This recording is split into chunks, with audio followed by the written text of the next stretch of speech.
friends, I would like to share some of my reflections on Ignatian sensibilities for inculturation.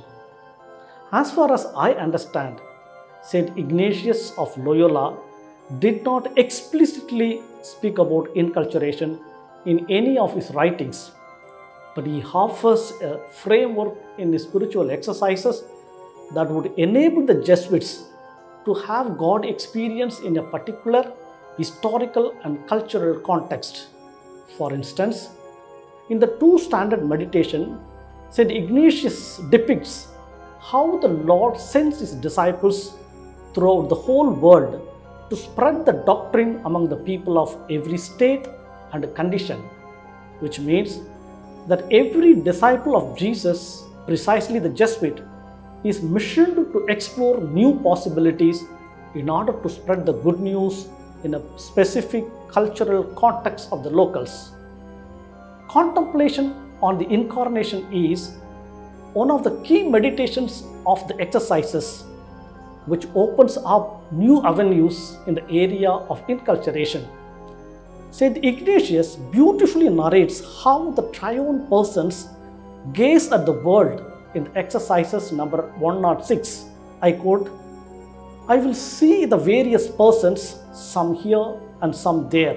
First, those on the face of the earth, so diverse in dress and behavior, some white and some are blacks, some in peace and others at war, some weeping and others laughing, some healthy and others sick, some being born and others dying, and so forth." This analogy unfolds the multiple existential nature of human beings on the face of the earth. Thus, Ignatian spirituality broadly accommodates people of different kinds and enables us to find God in all things. Drawing inspiration from the Ignatian spirituality, the Jesuits went around the globe and preached the good news by imbibing the cultural ethos of the locals. I would like to recall some of the pioneering Jesuits in the area of inculturation, namely Matteo Ricci, Robert Di Nobili, and Constantine Joseph Beschi. Matteo Ricci is an Italian Jesuit missionary who came to China in 1583 and introduced Christianity to the Chinese Empire in the 16th century. Ricci wore the habit of the Buddhist monk while entering into China, and later he was advised to dress like the Chinese scholar. He never openly declared that Christianity had anything to teach the Chinese, but his learning and wisdom won him the respect of the scholars. Ricci produced the first edition of his remarkable map of the world, the Great Map of 10,000 Countries, which showed the Chinese intelligence and geographical relation to the rest of the world. Through science and mathematics of the West, he drew the analogies between Confucius and Jesus Christ. The second important person connected to India is Robert Di Nobili.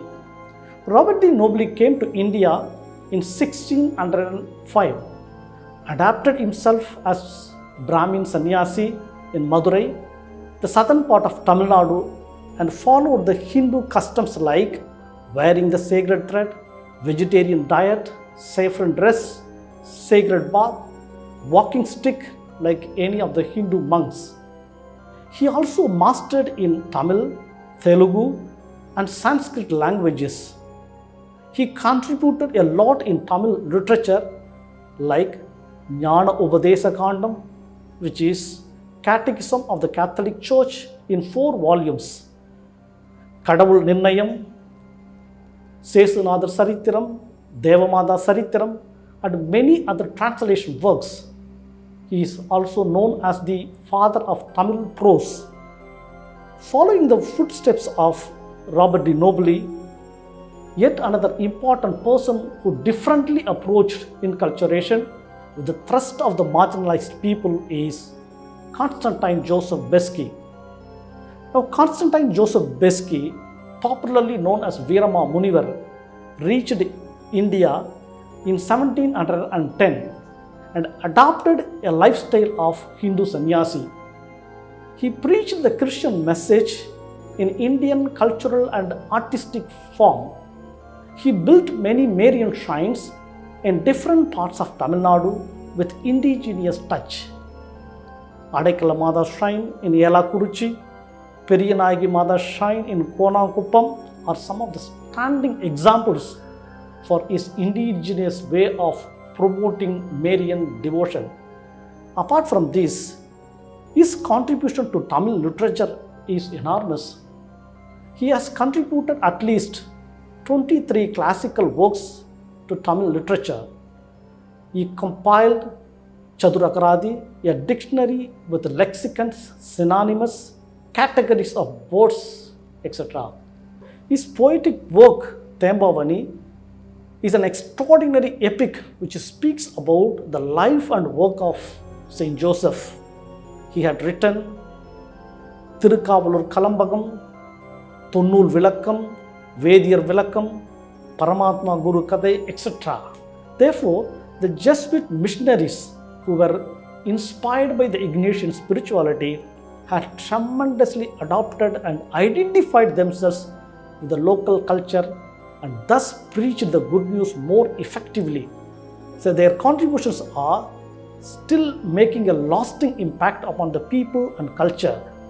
As we are living in the 21st century, we are more exposed to the multifaceted realities around. So we need to change our mission strategies according to the signs of the time.